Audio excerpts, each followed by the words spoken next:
সুপ্রিয় দর্শক, এই মুহূর্তের সবথেকে বড় খবর। দর্শক, আরজিকর ইস্যুতে অবশেষে মুখ খুলেই বিস্ফোরক মন্তব্য এবার তৃণমূল বিধায়ক তথা তৃণমূল মন্ত্রী বাবুল সুপ্রিয়র। বাবুল সুপ্রিয় যা বললেন তাতে রাজ্য রাজনীতিতে একেবারে নতুন করে শোরগোল পড়ে গেল। দর্শক, আপনারা সকলেই জানেন আরজিকর কাণ্ডে মহিলা চিকিৎসকের মৃত্যুর ঘটনায় 1 মাস পার হয়ে গেলেও এখনও পর্যন্ত রাস্তায় নেমে প্রতিবাদ করছে সমাজের সমস্ত শুভবুদ্ধি সম্পূর্ণ মানুষ এবং কর্মবিরতি পালন করছে রাজ্যের জুনিয়র চিকিৎসকরা, যার জেরে রাজ্যের স্বাস্থ্য ব্যবস্থার একেবারে বেহাল দশা।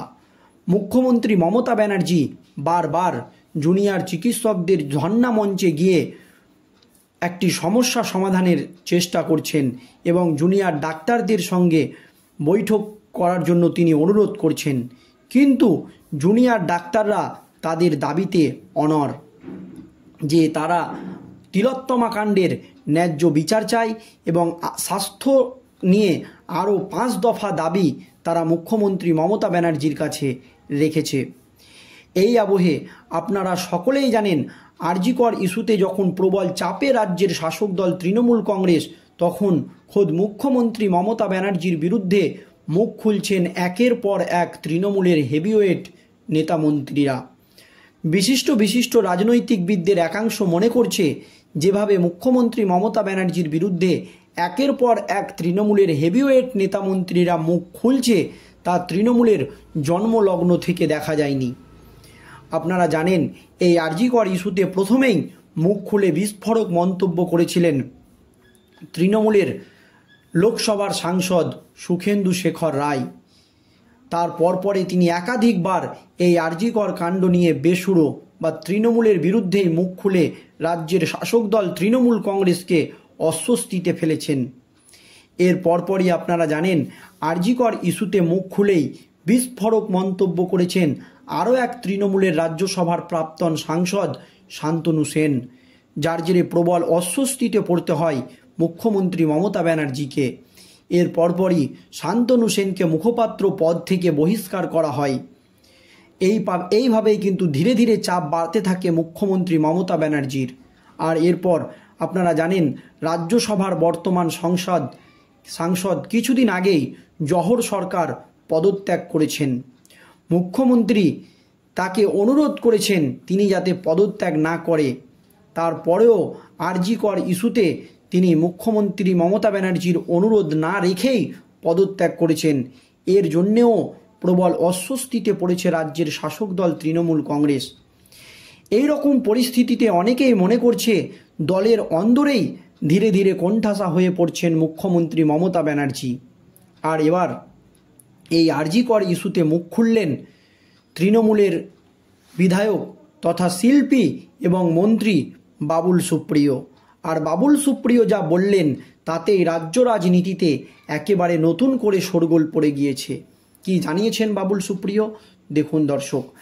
আরজিকরের চিকিৎসক তরুণীর নৃশংস ধর্ষণ ও খুনের ঘটনার পর 34 দিন অতিক্রান্ত হয়ে গেল, এখনও পর্যন্ত দোষীরা সাজা পেল না বা আসল দোষী কে জানা গেল না।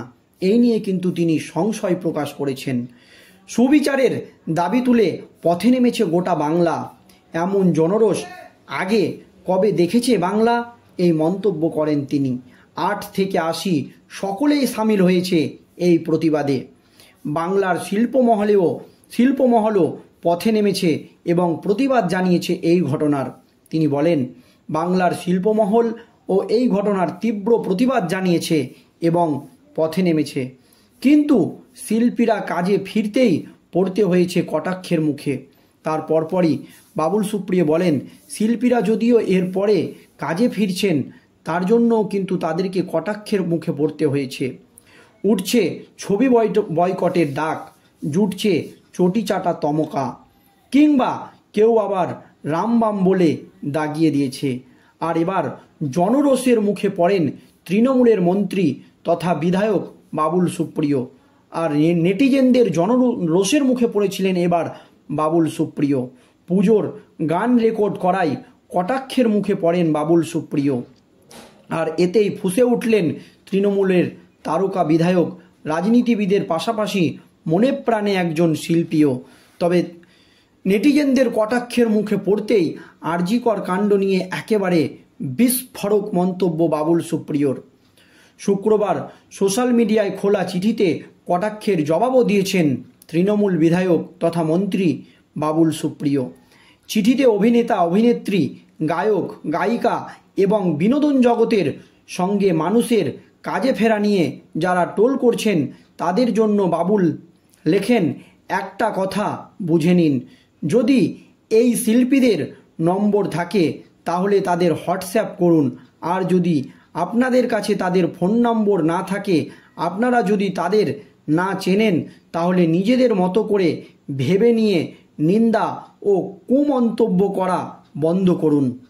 পরিষ্কার বলেছেন বাবুল সুপ্রিয় যে শিল্পীদেরকে নিয়ে কুমন্তব্য করা আপনারা বন্ধ করুন। বাবুল এরপর যোগ করেন, আমরা চাই অপরাধী এবং অপরাধীদের জন্য মৃত্যুদণ্ড চাই। আরজি করের মতো ঘটনার নেপথ্যে থাকা দোষীদের দৃষ্টান্তমূলক শাস্তি চাই। কিন্তু আমরা সফট টার্গেট বলেই আমাদের বিনোদন জগতের সঙ্গে যুক্ত ব্যক্তিত্ব হেনস্থা করবেন না। আমরা গান গেয়ে, অভিনয় করে, মনোরঞ্জন করে আয় করি, আমাদেরকে হেনস্থা করবেন না। ওই পোস্টে বাবুল জানান, একটি নামী দুর্গাপুজো কমিটির জন্য এই বছরের থিম সিং সিটি রেকর্ড করেছেন। সমাজ মাধ্যমে সেই খবর প্রকাশিত হতেই তারকা বিধায়ককে কটাক্ষের শিকার হতে হয়। তিনি আরও বলেন, এক দুধ বিক্রেতা, সাফাই কর্মী বা ডেলিভারি পার্সন যেভাবে খেটে নিজেদের রুটি রুজি জোগাড় করেন, শিল্পীরাও সেইভাবে পরিশ্রম করে রোজগার করেন। তিনি লিখেছেন, তাই শিল্পী বা অভিনেতারা কাজ না করলে, শো বন্ধ করে দিলে তাদের উপার্জন বন্ধ হয়ে যাবে। এই মন্তব্য তিনি করেছেন, কিন্তু তিনি পরিষ্কার জানিয়েছেন, এই আরজি কর এর মতো নক্কারজনক ঘটনায় সমাজের সমস্ত শুভবুদ্ধি সম্পূর্ণ মানুষ রাস্তায় নেমে প্রতিবাদ জানাচ্ছে এই আন্দোলনকে, এবং এই প্রতিবাদকে তিনি সমর্থন করেন, এবং যারা এই ধরনের ঘটনা ঘটিয়েছেন তাদের মৃত্যুদণ্ডের মতো শাস্তি দেওয়ার জন্য তিনি আবেদন করেছেন, যাতে তাদের মৃত্যুদণ্ড হয় এই দাবি কিন্তু করেছেন। এবং দোষীদের এমন দৃষ্টান্তমূলক শাস্তি দেওয়া হোক যাতে এই কাজ করার আগে কেউ 10 বার ভাবে, এমনই কিন্তু বাবুল সুপ্রিয়র তরফ থেকে দাবি করা হয়েছে। দর্শক, বাবুল সুপ্রিয়র এই মতামত নিয়ে আপনাদের কি মন্তব্য অবশ্যই ভিডিওর কমেন্ট বক্সে জানাবেন। ধন্যবাদ।